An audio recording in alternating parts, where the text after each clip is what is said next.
Welcome to Greater Verde Valley Chamber Chat, the show that brings the heartbeat of the Verde Valley straight to your screen. Each episode covers timely local topics, highlights upcoming community events, and showcases the small businesses that make this region shine. Viewers will hear directly from local business owners and community leaders who are shaping the future of the Verde Valley.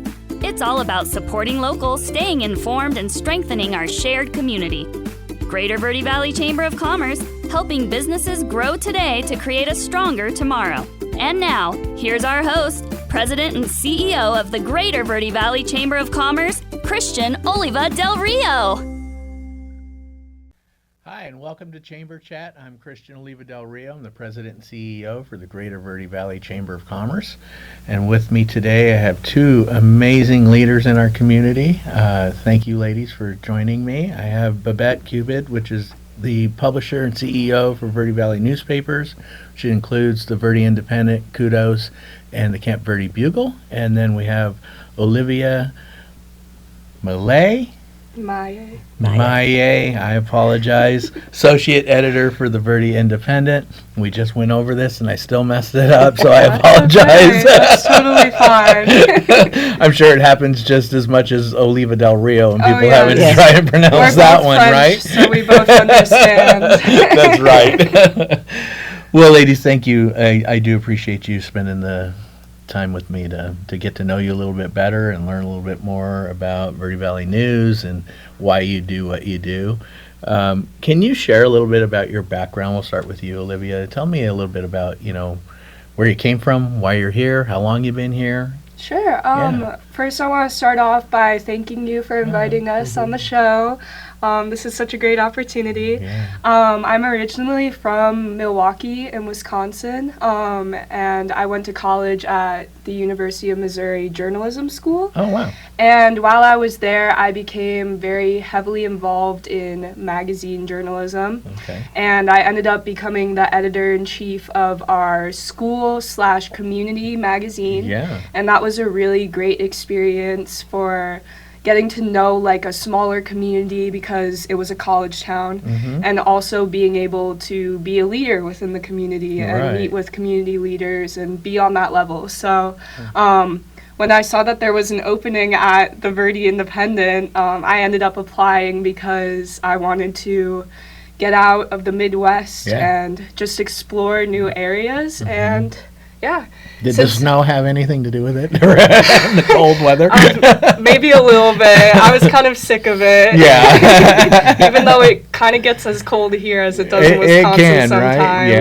Yeah. But yeah, I mean, coming to the Verde Independent has just been such an amazing experience, and I've grown to love this newspaper with my entire heart and love this community as well. I love the people here. Huh? Yeah, yes, totally. Right. Everyone's so close, and I love covering it. Right. Super cool. Well, you're doing an amazing job. You recently got a promotion here to associate editor, so congratulations, and we hope to see you hanging out with us for a long time here in the Verde Valley. Too. Babette and I are a fun team. Yeah, you guys are. And so, Babette, you have pretty extensive history too, and unlike our newbie.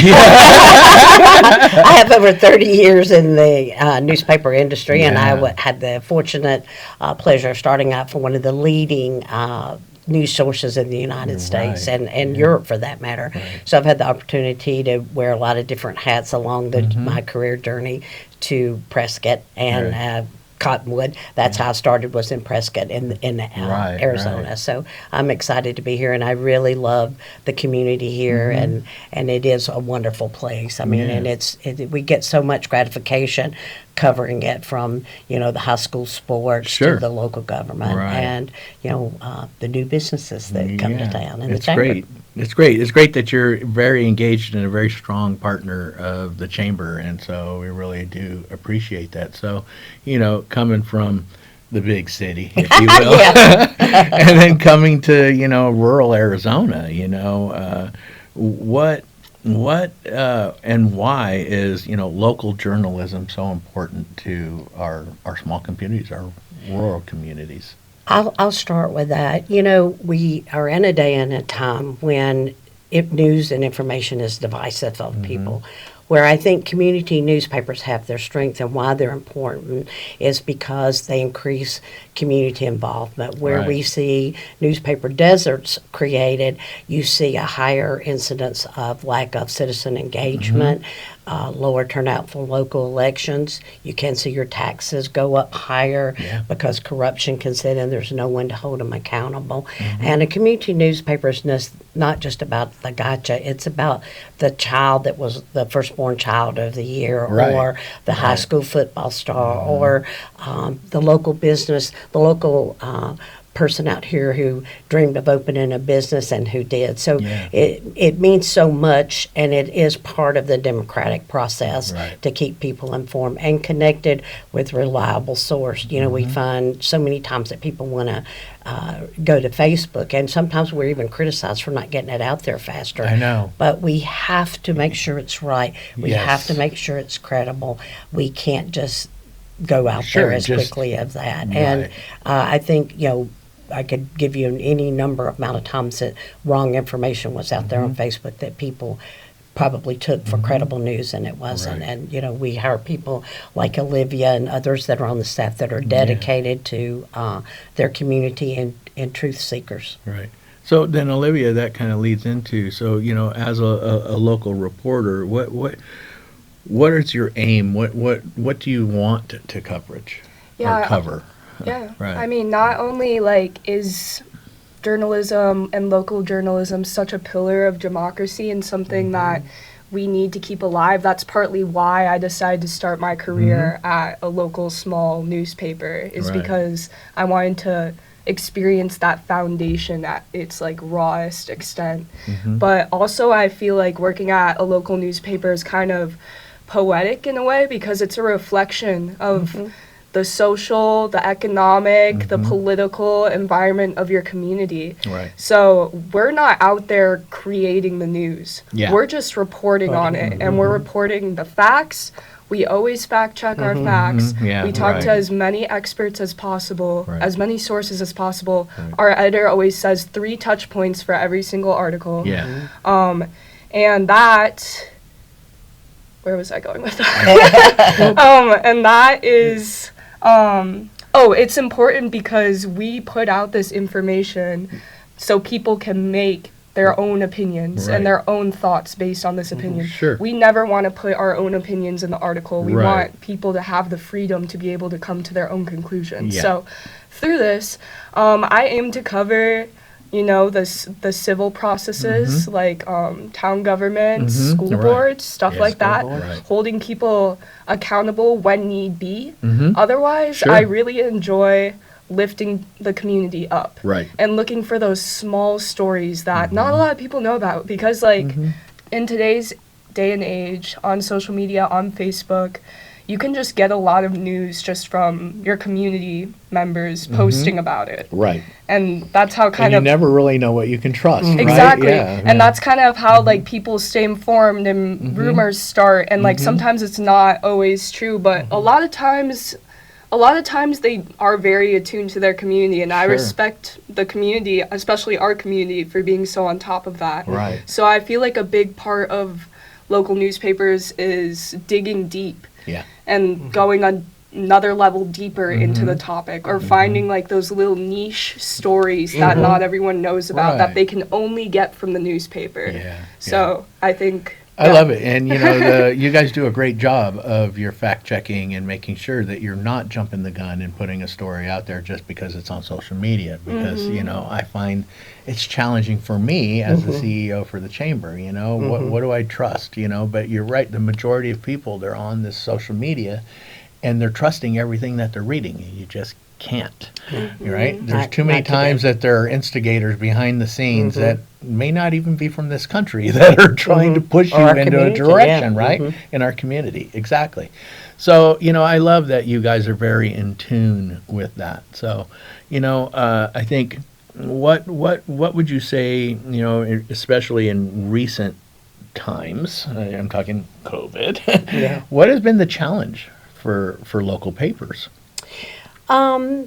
Understanding the value of information, true, feet on the street, credible journalism, and and it matters. You know, getting involved in your community. You know, if we're covering the high school and the school board or the city election, it's important. You know, Yeah. all of us that at the paper, all 15 employees, we live here. We're vested. We go to church here.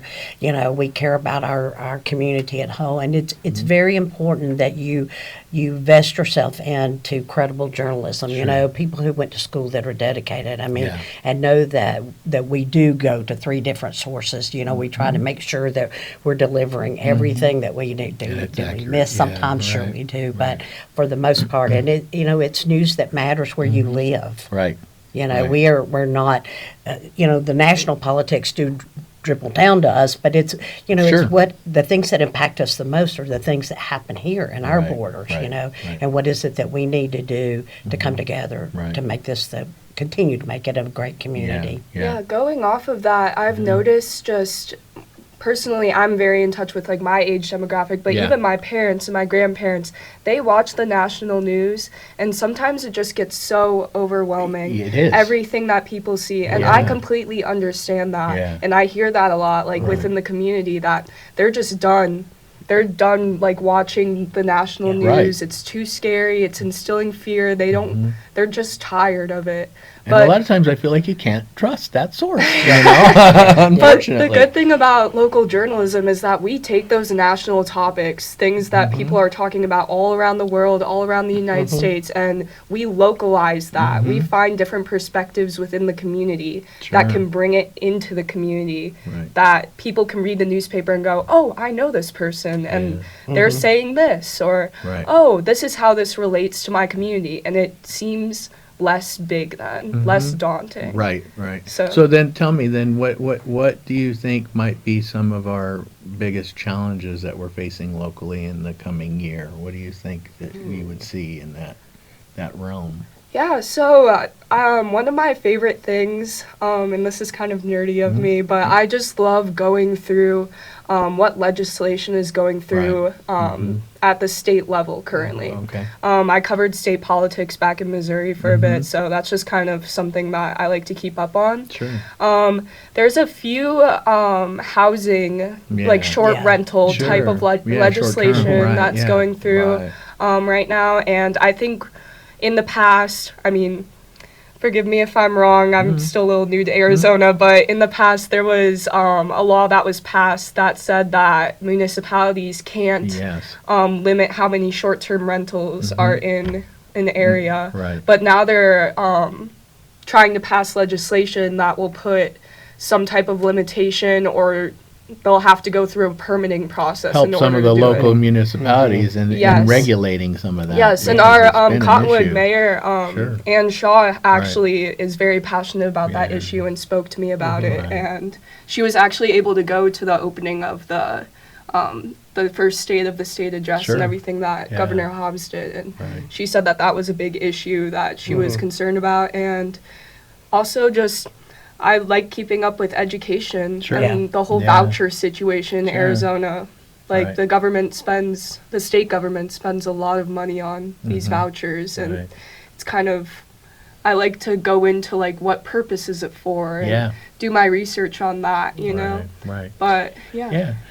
I have a lot of readers reach out to us too. I think some of the issues that plague us in the future will be the healthcare, the situation of Yes. healthcare, and the lack of medical resources. Yeah. I also think to keep this community strong and vibrant, we've got to create a diversified workforce. You know, that comes in not just hospitality, Right. so that we can keep people here, living Yeah. here, raising their families, and Right. not leaving to go to another major city Yeah. to be able to afford that. So I think those are the things that are important to a lot of our Big, for citizens sure. here. Right. So then, Babette, you've been instrumental in really bringing this paper to the next level. Well, thank you. And you know, so what are some initiatives or programs that you're wanting to introduce?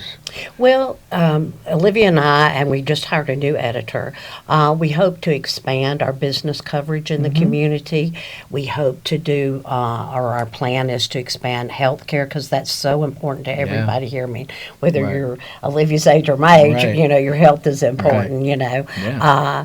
we're going to do a big reader focus study, because I think sometimes newspapers have a tendency, or news medias, to constantly give the news we think you want, Right. rather than knowing what you want. So we're going to invite a lot of citizens and business owners into the newspaper to get a feel for what they'd like to see. Also, too, all papers have an editorial, and we're going to create a diverse group of an editorial board that we will come together and say, here's a problem that we face in the community. Sure. So we'll get a lot of different input from a lot of different people. We'll choose readers who are subscribers to leaders, to the mayors, and get a collaboration. And then we will take that to that editorial to press. Excellent. Yeah, so we've talked about a lot about news you can use, Yeah. right? Yeah. And Yeah, taking things within the community, like, for example, was it Mark Cuban's healthcare Prescription. plan? Yeah, right. Prescription plan. Yeah, right. It's right. like way Cost Plus or something, I think is Yeah. what it's called. Yes, yes. The Sure. price is way Right. down from Right. what normally Sure. it costs for pharmaceuticals and stuff like right, that. So. Yeah,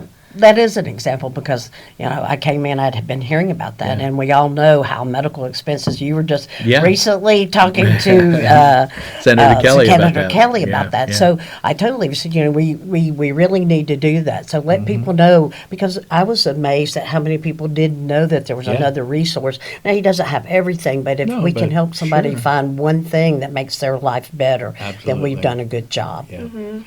Well, ladies, thank you so much. We're going to take a quick break, but just love the work that you're doing, and really do appreciate you and the partnership that we have. So you're going to be here for a long time.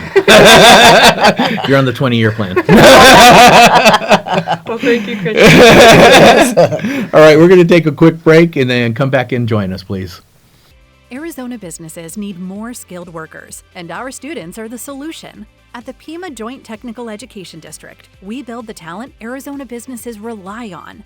With cutting-edge programs in health and technology and hands-on career training, our 30,000 students will graduate ready for high-demand careers. JTED builds the future of Arizona's workforce. Learn how our students will bring excellence to your business at pimajted.org. This message is sponsored by Potoff Private Philanthropy. Move over for any flashing lights.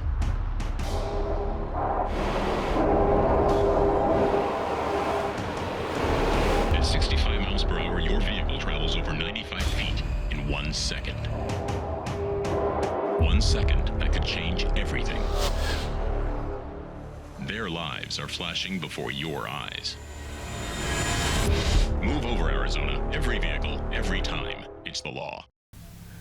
Welcome back to Chamber Chat. I'm Christian Oliva Del Rio. I'm the President and CEO for the Greater Verde Valley Chamber of Commerce. And again, with me, I have Babette Cupid. She is the publisher, CEO for Verde Valley newspapers, which includes the Verde Independent, the Camp Verde Bugle, and Kudos. And welcome back. And again, thank you for hanging out with me. I, again, just can't thank you enough for your commitment to our community. You give and you give. Well, I'm honored to be here with you and all that you do. And I Thank you. wouldn't be here today if I didn't admire the things and the dreams and the goals you have for our community as well. Thanks. I think they're shared, right? So, Yes, they are shared.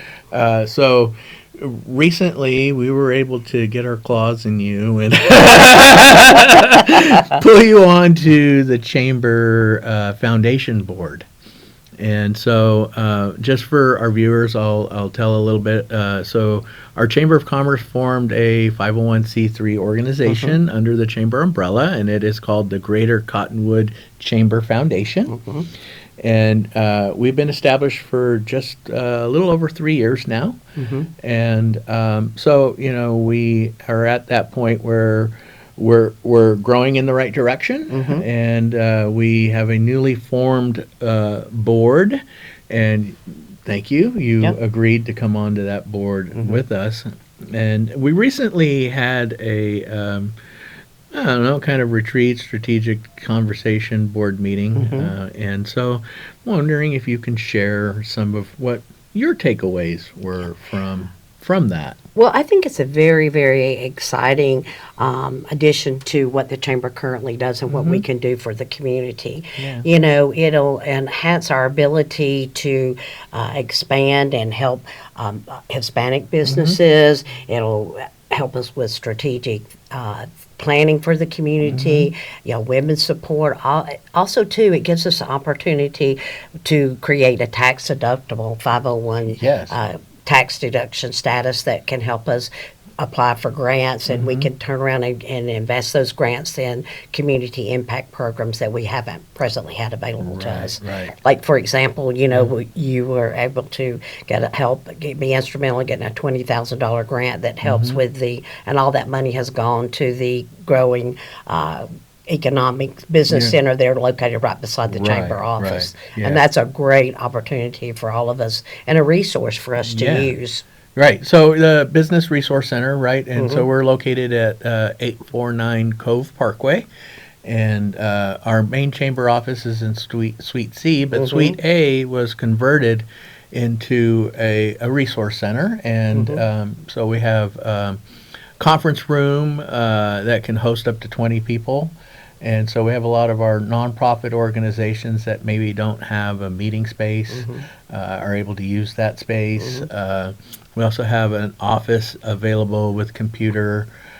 So if you don't have a brick and mortar, building for your business, and you might need a space to, meet clients or run some of your business, you can rent it, by the hour, or by the week, depending on what you need. And so, it's become a pretty cool little resource for our community. Well, and much needed. I know even for the newspaper, it allow me to rent a space that's neutral and have meetings with the community for readership deep dive studies to editorial boards to and it's a neutral place for us to meet, so it's a great impact because you're right, a lot of small businesses in the area don't have that capacity, especially to host 20 people. So I think it's a valuable tool for existing businesses and budding entrepreneurs. Sure.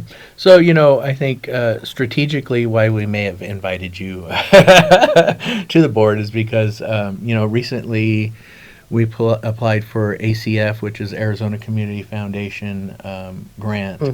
And one of the areas that we're wanting to expand is to really grow the resource center and provide, quality technology, right? Computer systems, Zoom meeting capabilities, digital formats. But another area we really need to grow is marketing. Right? Is getting the word out and letting the community know. How does Verde Independent and Verde Valley newspapers kind of help us?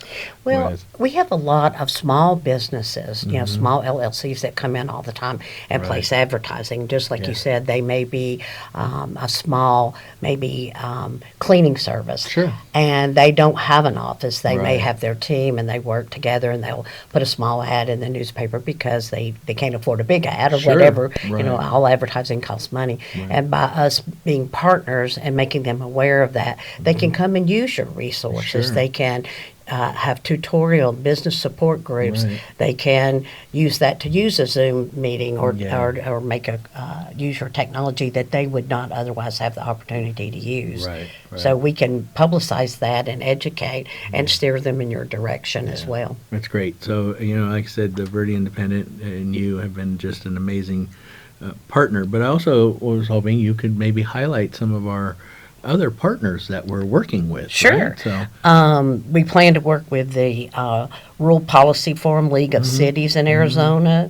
We'll work with the local Arizona First, the Verde Valley Workforce Development Board, the Yavapai Apache Nation. Oh, I made a list of them, the Governor's Conference. It gives us a whole plethora of businesses and organizations that we can partner with and then turn around and take that and take that knowledge and impart it with the people on the board and impact the community with it in a very positive way.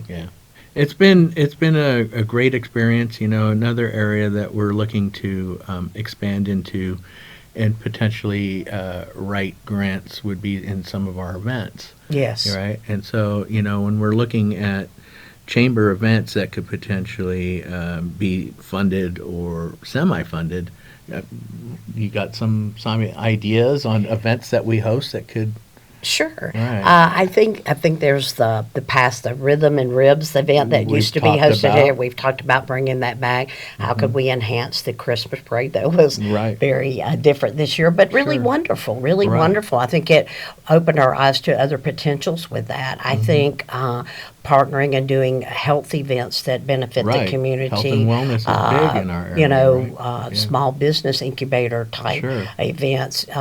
There's a plethora of things that we can do, and women's health events, Right. and women in business, Yeah. or too, something that encompasses and embraces our Native American culture here, Sure. as well as the Hispanic. Yeah, we have some underserved communities Yes, we here do. that could use some help and resources, and we definitely want to be that hub for them, right? So, well, I could sit and talk to you for hours and hours, Yes, I but hear. unfortunately, we are running short on time. Okay. Just really want to thank you very much again for your partnership, your dedication to our community, and just tell you how much I appreciate you. Well, I appreciate you, and I hope that I can put my fingers on something that will really help the community, and we can all be proud of that. For sure. I'm sure we will. All right, Babette, thank you. Thank you, Christian. All right, everybody. Thank you for joining us on Chamber Chat, and we'll see you on the next one. Thank you. Thank you for tuning in for this episode of Greater Verde Valley Chamber Chat, the show that brings the heartbeat of the Verde Valley straight to your screen. Thank you to our host, President and CEO of the Greater Verde Valley Chamber of Commerce, Christian Oliva Del Rio. Tune in next time to stay up to date on timely local topics, learn about upcoming community events, and the small businesses that make this region shine. It's all about supporting locals, staying informed, and strengthening our shared community. Greater Verde Valley Chamber of Commerce, helping businesses grow today to create a stronger tomorrow.